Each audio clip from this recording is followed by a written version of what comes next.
বিভিন্ন কথা বলবে, তাদের গুজবে পা দেবেন না, তাদের কথায় কর্ণপাত করবেন না। আমরা শান্তিপ্রিয় মানুষ, আমরা শান্তিতে বসবাস করতে চাই, আমাদের সরকার সেই নির্দেশ আমাদের দিয়েছে। আর একটা কথা আপনাদের কাছে বলে যাই, যে এই সামনেই দেখবেন যে মানুষকে সন্ত্রাস করার জন্য, মানুষ তো খুব ভালোই আছে আমাদের এলাকার মানুষ, সন্ত্রাস করার জন্য কিছু পুলিশ, কিছু মিলিটারি আপনাদের এলাকায় আসবে। তারা রাস্তাঘাটে কারো মোটরসাইকেলে চাবি কাটবে, কাউকে অপদস্থ করবে, কাউকে হেনস্থা করবে। এইভাবে তারা চাইছে পশ্চিমবাংলার মানুষকে ভীত সন্ত্রস্ত করে আমরা লোকসভায় দিতে পারি।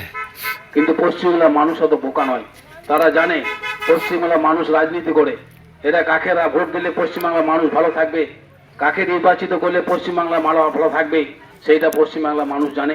তা আমাদেরকে অনুরোধ থাকবে, ভয়ের কোনো সিস্টেম নাই, ভয় করার কোনো প্রয়োজন নাই। আমরা সকলে আছি আপনাদের সঙ্গে, আমরা থাকবো। আমরা নির্ভয়ে ভোট করবেন, নির্ভয়ে মানুষের পাশে যাবেন, নির্ভয়ে মানুষের কাছে যাবেন, মানুষকে কথা বলবেন, মানুষের সঙ্গে থাকবেন।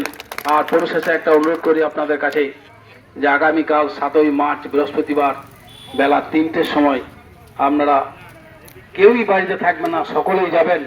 সকলে গিয়ে আমাদের এই রাইস মিল ময়দান, যেটা সেই ময়দানকে আমাদের ভরিয়ে তুলতে হবে, আমাদের সবারই প্রয়োজন। এবং কালকে সম্ভবত কেউ আলেও আসতে পারে, এখনো ডিক্লেয়ার হয়নি, রাত মধ্যে বোঝা যাবে। সম্ভবত আমাদের রাজ্য নেতৃত্বে একজন আসবেন, তো সেটা আমরা এখনো পর্যন্ত বলতে পারিনি। আর আমাদের লোকসভা প্রার্থীর নাম এখনো ঘোষণা হয়নি, আমাদের 10ই মার্চ ব্রিগেডে ঘোষণা হবে। তো আমরা ধারণা করে নিয়েছি যে আমাদের যিনি ছিলেন তিনিই থাকবেন, তার রেস্টিনি ববুল ভাই তো বলেছে। আমাদের তৃণমূলের প্রার্থী যেই হবে হোক, তাতে খোড়াই হোক, ল্যাংড়া হোক, ফর্সা হোক, কালো হোক, মোটা হোক, ছোট হোক, তৃণমূলের সিম্বল যার কাছে থাকবে সেই আমাদের প্রার্থী, সেই তৃণমূলের প্রার্থী, সেই মমতা বন্দ্যোপাধ্যায়ের প্রার্থী আগামী লোকসভা নির্বাচনে। তাই যিনি আমাদের প্রার্থী হবে তেনাকে আমাদেরকে ভোট দিয়ে জয়যুক্ত করতে হবে। এই আহ্বান করে সকলকে একবার আন্তরিক শুভেচ্ছা জানিয়ে আমার এই ক্ষুদ্র বক্তব্য শেষ করলাম।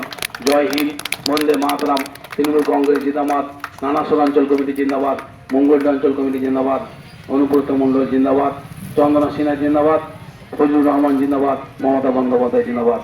নমস্কার। বলছি ফ্ল্যাগ গালাকে আপনারা এখানে জমা করে দেবেন।